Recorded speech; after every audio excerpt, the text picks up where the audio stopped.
All right, I'm thrilled to be here today with two of my heroes in the DeFi space. So let me just give a quick intro to the topic. Both DeFi and NFTs have dominated the news in crypto industries for the past year or so. And these two seemingly separate tracks are about to collide, bringing huge opportunity to those of us who are prepared for that collision. So I'm very excited to be talking about what's in store for the crypto transformation of the world. Someone on the last panel just mentioned how NFTs interact with other industries, and I feel like DeFi is the biggest of those. So I'm thrilled to be here with Robert and Stani. Robert is from Armor.fi, which is providing insurance in the DeFi space. And Stani is here from AAVE, one of the biggest providers of DeFi loans and innovation. So welcome to both of you. Robert, would you like to start by introducing yourself? Sure. So I'm co-founder and CTO at Armor.fi. Our real purpose is to make getting DeFi coverage as easy as possible. We're coming out with some cool stuff soon, and currently. But me personally, I guess I've been into crypto since 2011, but really building in the space since 2017. Worked with a bunch of different projects, done a little bit of everything.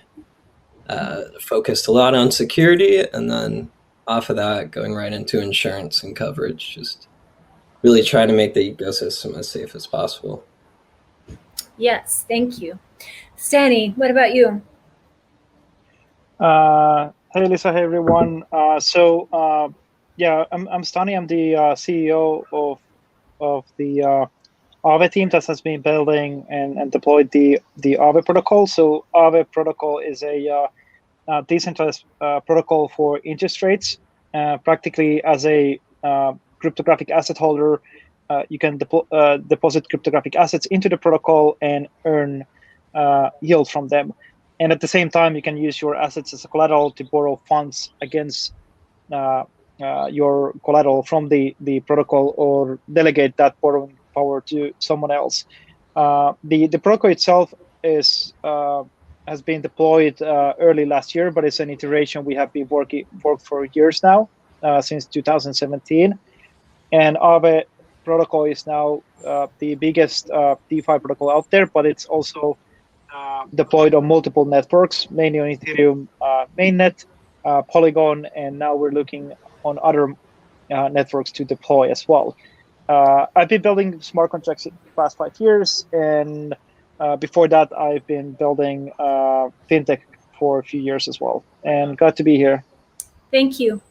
All right, we're here today to talk about DeFi. Now, let me define DeFi. It's a very broad term. However, it's been used most frequently recently to talk about liquidity pool investment, providing liquidity into pools, or in the case of AAVE, getting loans against your crypto. So DeFi stands for decentralized finance, which is the alternative to centralized finance, or CeFi. Some people call it TradFi, traditional finance. So DeFi is really the idea that we don't need to have these large centralized entities in order to facilitate lending, borrowing, investment in assets, yield farming, all of these things that traditionally we've had everything kind of controlled by the stock exchanges or the banks, FX, even changing one currency to another. All of these things have been controlled by centralized entities for many decades. Now we're looking at the possibility of not having centralized entities in the center of all of that. They're still going to be involved, obviously, but there's a concept of having things decentralized and accessible by everyone. So every person can be their own bank and provide their own liquidity to themselves or someone else. So that's DeFi. And we're here to talk today about DeFi and NFTs, which we've been talking about for the last 2 days. So what I'd like to ask first, Stani, is how do you see NFTs evolving over the next year, 2 years, 5 years? Yeah, when we look at kind of like how decentralized finance has grown until this point, we see that a lot of the assets are fungible tokens, which pretty much means that for example, you have stable coins or cryptographic assets such as Ethereum, wrapped Bitcoin that has been used as a collateral, for example, in AAVE.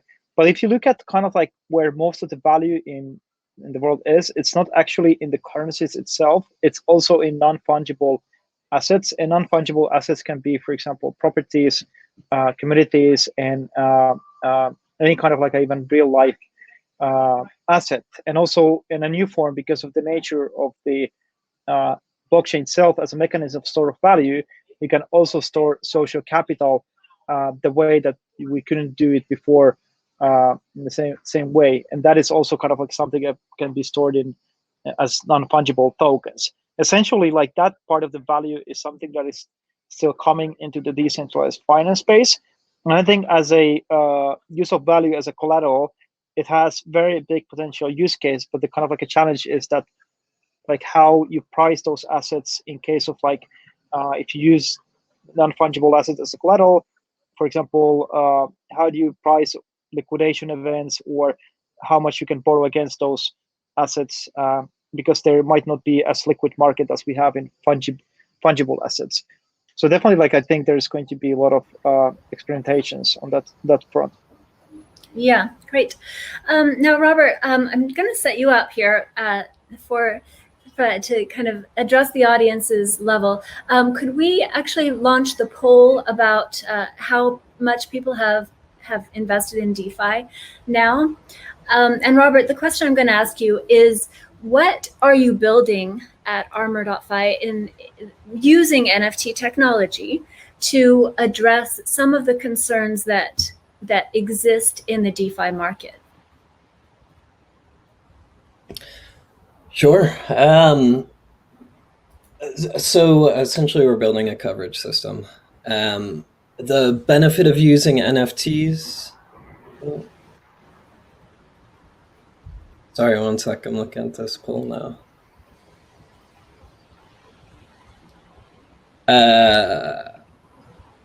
So the benefit of using NFTs is that each coverage policy is a separate, unique thing. It'll say something like, I want 10 Ether of coverage on Uniswap for 365 days. And making those transferable allows people to trade them, allows us to fractionalize them and resell them, essentially. That's really what our core product does, is people put in their NFTs, then we can resell them to others in much smaller amounts. They can adjust how much they have. They're not locked into that specific policy for any amount of time. So really, without NFT technology, it'd be extremely hard to be able to have that liquidity between users for policies and not have people just locked into something. Right. Yeah, it's fascinating to see how NFT technology can be used not in the most obvious ways, but in some of these deep technology solutions. Yeah. For either of you, how do NFTs make it possible to bring real-world assets into DeFi to get yield on your physical assets and transferability? I would say maybe like one of the key components is maybe the kind of like tokenization and custody of those assets. So I think like many projects has been trying to solve this particular challenge on how you get real world assets into the blockchain and into DeFi. And I think like there's examples where we have done it quite well as a community. For example, tokenizing dollars is a good example where we have a real world like asset instrument that has been transported into decentralized environment, into the Ethereum ledger, for example, and into DeFi. And I think like kind of like to solve wider concept of real world assets, you kind of like need to limit the scope for jurisdictions and solve the custody. And of course, like the custody depends really much on what kind of assets you're looking into tokenize and create an NFT end of the day. But I think like that's probably the next thing that we'll see a lot of projects tackling. Yeah, it's crazy. I mean, the whole NFT space, a lot of it's just the word NFT essentially brings up images of art and collectibles and whatnot. But in the future, it can be absolutely anything in the real world. Absolutely anything that you want in a unique manner, whether that's loan policies, insurance policies, contracts for this or that, IP rights, patent rights, this and that. We're going to be, I feel like, I don't know if we almost need another term at this point, because the term NFT has almost been usurped by art and collectibles. But it could be a much, much bigger industry for the non-art, non-collectibles NFTs. Yeah. Yeah, great point. NFTs do evoke the idea of art and sports collectibles, and there's really a much wider application. Honestly, I'm a little shocked at the poll results, because we see that most people who have answered the poll are saying that they are already in DeFi and enjoying good returns. So there's a few people who are on the edge, standing on the edge, and would like to plunge in. Robert, is that something that ArmorFi can help with for the average user, or is it mostly for institutions with large asset stores? No, we're really looking to target the average user. The whole model is based on simplifying UX as much as possible, that it's easy for anyone to use. With our current main product, it's one-click coverage. You go to our site, click update, all your holdings are automatically grabbed, and it'll update the coverage you have on everything. And one thing that's super exciting that just came out is AR Shields, in which you deposit a token and you get back a wrapped token that gives you coverage forever automatically. So if you input an A token, an interest-bearing AAVE token, get back an Armor AAVE token, and then the cost of the coverage is taken out of the yield that's generated by the token. You never need to deposit, never need to pay a premium, never need to think about it again. So it's really, really focused on individuals rather than institutional investors. That sounds great. I'm going to check that out. It's interesting because AAVE also uses the A token, right, Stani, to denote tokens that are staked on the platform. Well, ours is actually a AR token. I was referencing a token for theirs. Okay, got it. Mm-hmm. Yeah. So I know that we can either talk about the over collateralization issue that exists, or it's not an issue, but it's the state of things, is that you need to provide a lot of collateral in order to borrow against your crypto because of the volatility. Stani, would you like to address the question around whether NFTs are an appropriate vehicle to be collateralized, or to address this issue of needing to provide over collateral?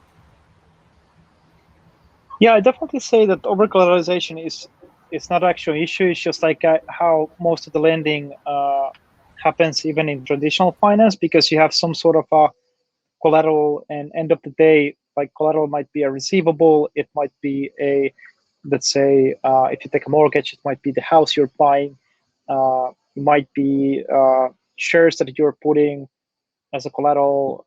If you're taking loans for a company, for example, you can have a convertible debt note, which is typical funding instrument in finance. And what's fascinating to see is that the over collateralization model has been proved to be like functional, in the sense that some of these cryptographic asset collaterals, they fluctuate substantially. Of course, there's stable coins that doesn't fluctuate and follow the USD price. But then when it comes to, for example, the fluctuating assets, there's always kind of like a liquidation events if the borrowers doesn't repay their collaterals, and so forth. So this kind of like a model as a primitive has been tested very well and it works. And I think now where DeFi is going towards and where more ideas and opportunities will be seen is that like how we get like those that liquidity that exists in decentralized finance, all the 50 to 100 billion that exist, depending on the fluctuation, how we get it out of the DeFi into not just centralized, let's say, lending this across decentralized finance, but into the real economy and source liquidity there. And for example, what it means for AAVE is that we have so-called function called credit delegation, where you can delegate after depositing into the protocol as a depositor, you can delegate your credit, which means like your borrowing power to someone else you can trust, or it could be an entity that specifically is a special purpose vehicle built to take credit delegations from the delegators in our protocol, and then sourcing that liquidity back to the real economy. For example, sourcing funding entrepreneurs that are not getting funded, businesses, individuals, and kind of like a creating competitive debt market from this DeFi liquidity and additional kind of like a borrowing sources compared to what we have now in traditional finance. And maybe with this model, even creating some sort of a new credit rating instruments as well. So I think that is where like DeFi is going towards the future. Robert, do you have any comments on that? First, I want to say Stani gave a great talk on the credit delegation at ECC that you guys should check out. And in general, I agree. I agree with,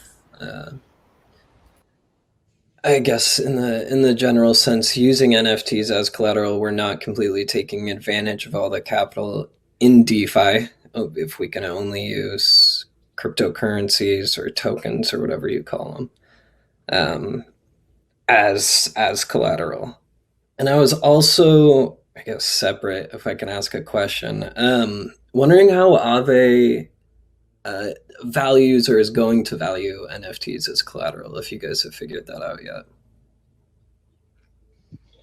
Yeah, basically, kind of like our model is more of a model that looks like an options underwriting. So at the same time, when you are funding different NFTs that are loan positions that are backed by NFTs, you're actually at the same time appraising those NFTs and backing them with the borrowing power that you're willing to give. And essentially, a credit default event will be kind of like a exercise of an option, essentially.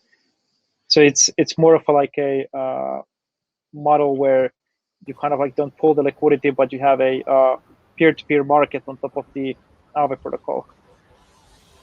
Oh, Interesting. So in terms of if a liquidation were to be required on an NFT that was staked, would you work with, there's a question from the audience about whether you'd work with other platforms like Upshot or other data platforms that could value that NFT, a third party.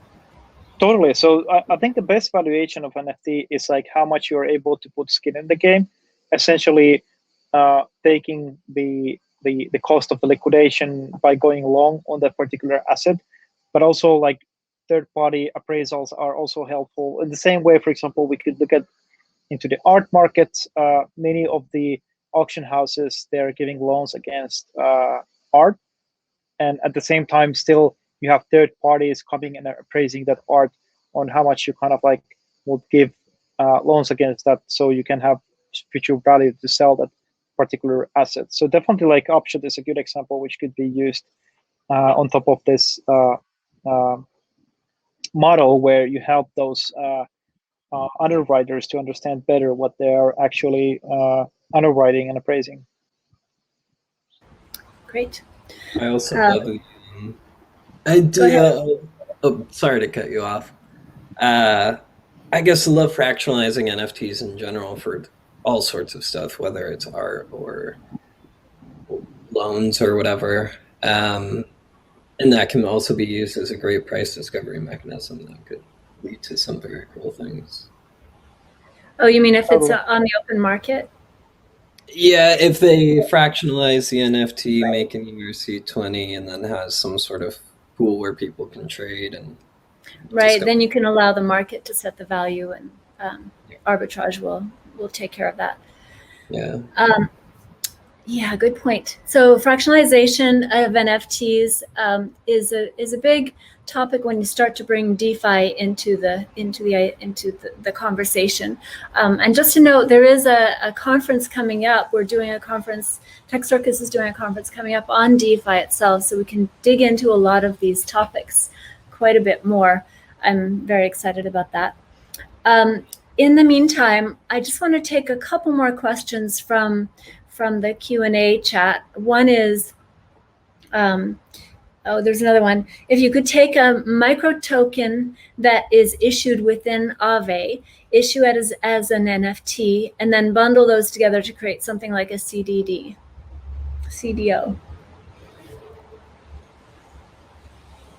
I think that's for you, Stani. Can you repeat the question? Yeah, could you take a micro token issued within AAVE, or micro loan, sorry, that's issued within AAVE, and then issue it as an NFT? So this whole idea of micro loans. Got it. Yeah. I mean, like, that's the thing. Like, if you can create a under collateral loan position, so let's say credit delegation. So let's say you delegate credit to your friend. So essentially, you have a kind of like a debt and receivable relationship, and that receivable from your friend will be basically valuable because it has future kind of like a cash flow income based on the interest rate and repayment of the loan. So I could imagine at some point you could actually kind of like tokenize that relationship and then use it as a collateral to borrow more liquidity. I could imagine that, like, kind of like in the current state of DeFi, where liquidity is a bit of like very decentralized, might not be the best way to do it. But if there is one particular bigger entity that is getting great delegations, let's say up to 100 million, and then after getting, let's say, 100 million worth of delegations and borrowing that amount in USDC from AAVE, like under collateralized from the delegators, and then distributing that kind of like a debt across the like, let's say, real economy or markets, the relationship between the delegators and this particular entity could be tokenized. Maybe you could use 90 million worth of that debt as a collateral in the AAVE protocol, which makes it very fascinating as well, but very experimental as well. Right. Yeah. Since you brought up the idea of future revenue streams, I'm wondering, NFTs, as you said, Robert, has really been co-opted into the art space. What about royalties? What about future royalty streams, and using that as collateralization, kind of like a factoring loan for accounts receivable? Any thoughts on that, either of you? I mean, yeah, I feel NFTs can essentially be, well, it gets really confusing with the word smart contract, but can essentially be all the contracts that we have out there. All the house deeds, all the ownership, all the rights, all the policies, all the royalty agreements.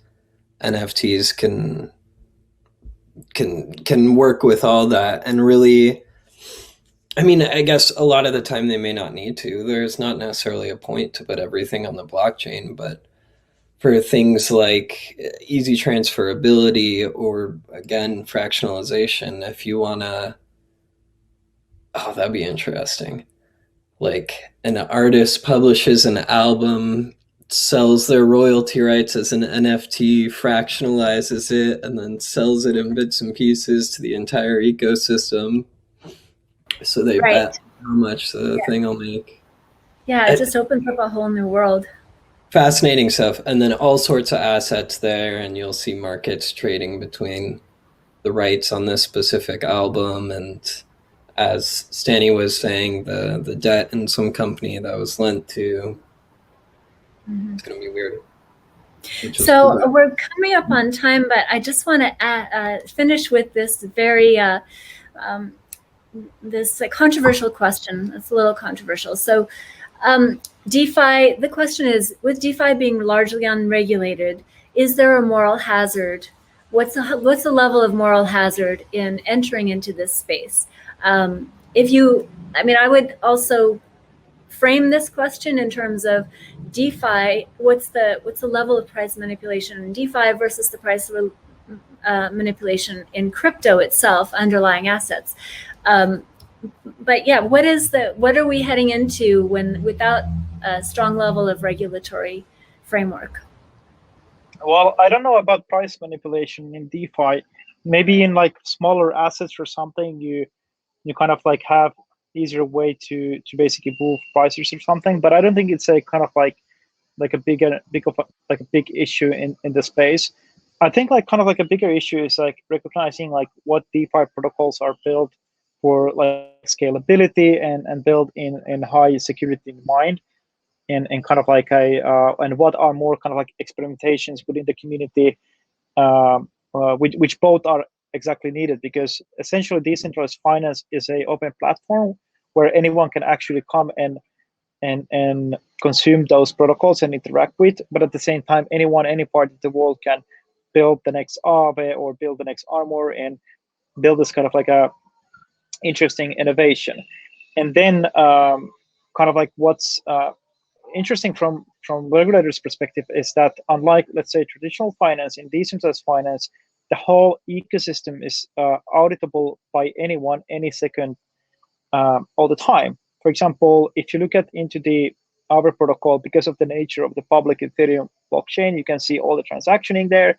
You can see what is the current debt levels there, the amount of collateralization you have, and the strength of the liquidation network. And at the same time, if you look at, for example, traditional finance, you don't have the same amount of transparency that is accessible to anyone. And in DeFi, it doesn't mean only like, let's say, the AAVE protocol, but you can see the exposure across the whole ecosystem. For example, if you have stablecoin like USDC, you can see and calculate how much of that is in AAVE protocol or in other protocols as well. This is essentially what makes like decentralized finance like actually the killer application for rectech, in my opinion. I thought we were shadowy supercoders, though. I love that so much.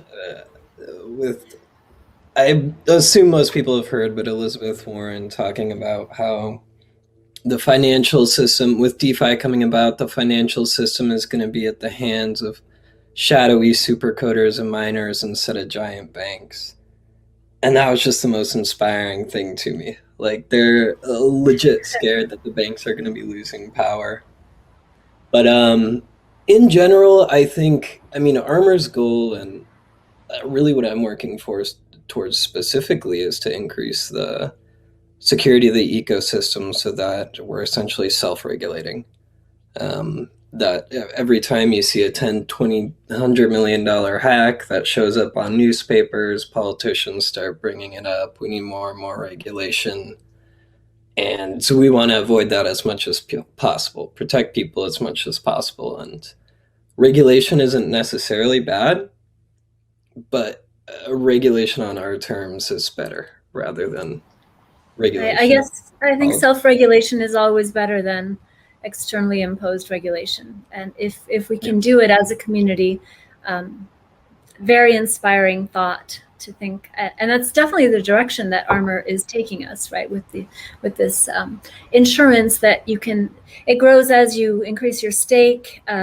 Since Robert isn't mentioning the amazing parts of the product, it grows as you increase your stake. You only have to pay what you are using, pay for what you're using. If you have a larger stake and then you reduce it later on, your insurance costs go down. So you're really you're self-regulating. You're making sure that you're covering your investment on your own. Yep. So thank you so much, both of you. I think we're at time, although Miles hasn't come on to kick us off. So any closing remarks from either of you? No, it was fun. Thank you. Yeah, it's a great topic. I didn't want to come on because I didn't want to stop the conversation happening, you know. Really enjoying listening in, and it sounds like the sky's the limit, really, with decentralized finance. We can, For sure. Yeah. Thank you so much, Robert, and thank you, Stani. Cool. Thanks for being here. It's an honor. Thank you so much. Thanks, Robert. See you Bye. soon.